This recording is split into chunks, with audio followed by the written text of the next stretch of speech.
নিজেকে বদলানোর অনুভূতি নাই, ফিকিরে নাই। সোজা কথা, পরকাল বলতে কিছু, এখন যা আছি তাই।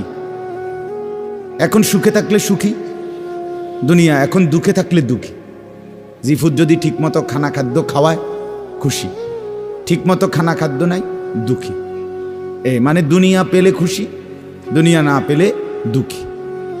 লাভ লোকসান, আয় ব্যয়, হিসাব কিতাব, সুখ আনন্দ, দুঃখ বেদনা, হাসি কান্না, আবেগ অনুভূতি, সবটাই শুধুই দুনিয়াকে কেন্দ্র। এখানে কি পেলাম, এখন কি পেলাম, এখন কি পেলাম? ইনহিয়া ইল্লা হায়াতুনা দুনিয়া নামুতু ওয়া নাহইয়া। আল্লাহ তাআলা বলেন, নাফরমান আর পাপীদের জীবন কেমন হয়? কোরআনে আল্লাহ বলছেন, তাদের অবস্থা হয় এমন যে তারা বলে জীবন কেবলই দুনিয়ারটা, আর কোথাও জীবন নেই, আর কিছু নাই। নামুতু ওয়া নাহইয়া, এখানেই মরবো, এখানেই বাঁচবো। ওমা নাহনু বিমাবউসিন। আল্লাহ বলেন, নাফরমানদের দিলের মধ্যে এই বিশ্বাস যে আমাদেরকে পুনরায় কোথাও উঠানো হবে না। আল্লাহ যে বলছেন হাসরের ময়দানে তোমাদেরকে উঠানো হবে, সুম্মা ইন্নাকুম ইয়াউমাল কিয়ামাতি তুবআসুন। আল্লাহ তাআলা বলেন তোমাদের প্রত্যেককে কিয়ামতের দিন হাসরের মাঠে তোলা হবে।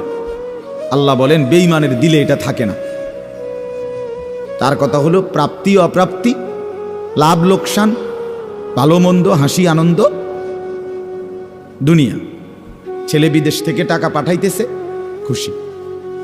ছেলে বিদেশ থেকে টাকা টুকা ঠিকমতো দেয় না বা কামাই রোজগারি কম, জিজ্ঞাসা করবেন কেমন আছেন, কি এর বালা?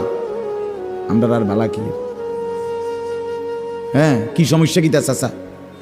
ফোলাগারে কত ঋণ ফিন করিয়া সুদে টাকা নিয়া কিস্তিতে টাকা লইয়া বিদেশ পাঠাইছি, তেয়ন টাকা পয়সা পাঠায় না, আর বালা কি? তাহলে উনি দুঃখী কেন? টাকা নাই। আবার টাকা পাঠাইতেছে, মাশাআল্লাহ, পান খাওয়ার স্টাইলই আলাদা, চা খানার ঢঙে আলাদা, কথাবার্তার স্টাইলই ভিন্ন। কেমন আছেন? আসি আল্লাহর রহমতে, আপনাকে দোয়ায়, 10 জনের দোয়ায় আল্লাহ ভালোই রাখছে। কেমনে ভালো?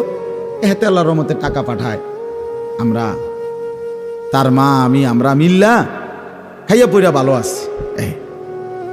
তাহলে ভালো থাকে দুনিয়া, ভালো থাকলে ভালো নাই দুনিয়া, ভালো না থাকলে তো আখিরাত, কবর, মৃত্যু পরবর্তী জিন্দিগি, সের জন্য কি ব্যাপার? তার জন্য কোনো আলোচনা লাগবে না, এর জন্য কোনো কথা নাই। তাইলে কারো মধ্যে এই আলোচনা নেই। স্বামী স্ত্রী পরস্পরের আলোচনা, এই ঘর সংসার বাজার, খাট ফার্নিচার পালং সোফা, হ্যাঁ, আসবাবপত্র গহনা অলংকার, এই নিয়েই পেরেছে।